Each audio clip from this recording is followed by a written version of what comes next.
Hey guys, Will Owen here with JetBoatPilot.com. On today's video, we're going to talk about a new product that we've just brought into the store. This is going to be our Steel Shot Ballast Kit. This is a 600-pound kit. It includes 12 50-pound steel shot bags.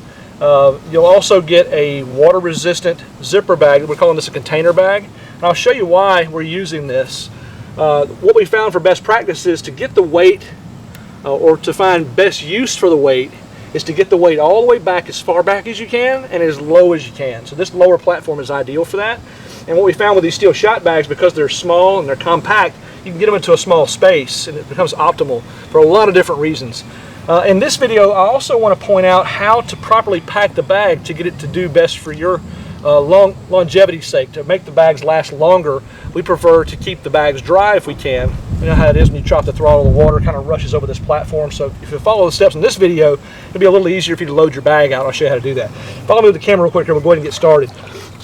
The first thing I want to do is take the center, which is right here where my grab handle is, middle of the boat.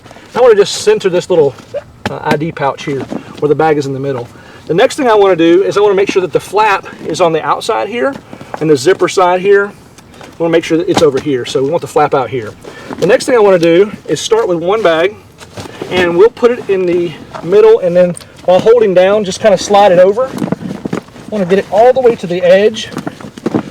And what I'd like to point at this point is, because the bag's still light, we can still move it. I want it slightly rotated, so the bag, when I'm done, the zipper flap is kind of going down this way. That keeps the water from going inside the bag, because it can get in through the zipper. We want it to roll off the back side, so I'm going to move it just a little like that.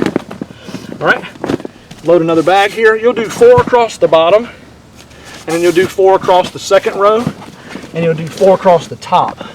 And loading it the right way is critical, because if you don't load it the right way, you can put a lot of stress on the stitches on the zipper. And ask me how I know. I did this once. We busted the zipper out. These bags are not made to carry all this weight, so you don't want to go toting the weight around in this bag. This bag is made to containerize the weight, to make you feel comfortable riding around all this weight sitting back here. It's not going to fall off in the water.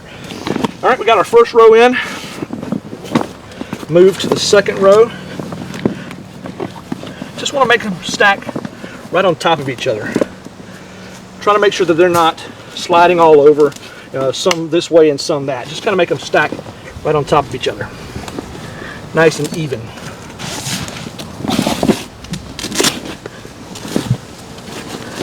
Just be cautious. This bag is going to cost you, as a replacement, if you tear it up, about $100. So you want to be careful with it.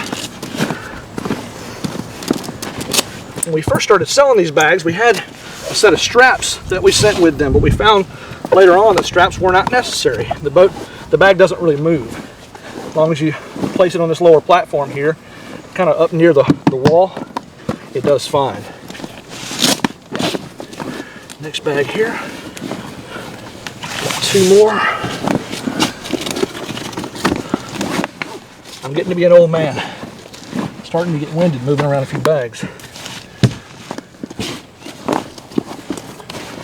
All right, there we go. Now we've got all of our bags loaded up. We'll take our zipper, zip it across. Notice how that zipper went real smooth just now.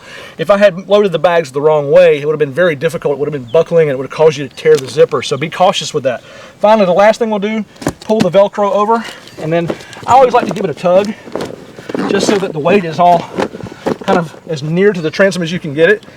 And this way we know that the bag's loaded well. It's not going to fall off the back. Water that's rushing over is going to rush down the flap and down the back side. And if you wanted to make yourself feel more comfortable about it, you could secure this handle to this little tow point here on specific boats that have that tow point. Otherwise, don't be concerned. It's not going anywhere. We've tried it. It's very solid. It's not going to move. I probably couldn't pull this off if I tried. So that's the best suggestion we can make for loading your bag out. All right, guys, well, that's it. For more information about Jet Boat Pilot products, visit us, JetBoatPilot.com. You can also find us on Facebook, Instagram, Twitter, YouTube. If you like what you've seen today, please hit the subscribe button down below. That's really helpful for us, and obviously you'll get new content. Anytime we put new videos out, you'll get those immediately. We appreciate you watching. We hope it was helpful for you. Thanks. Have a great day.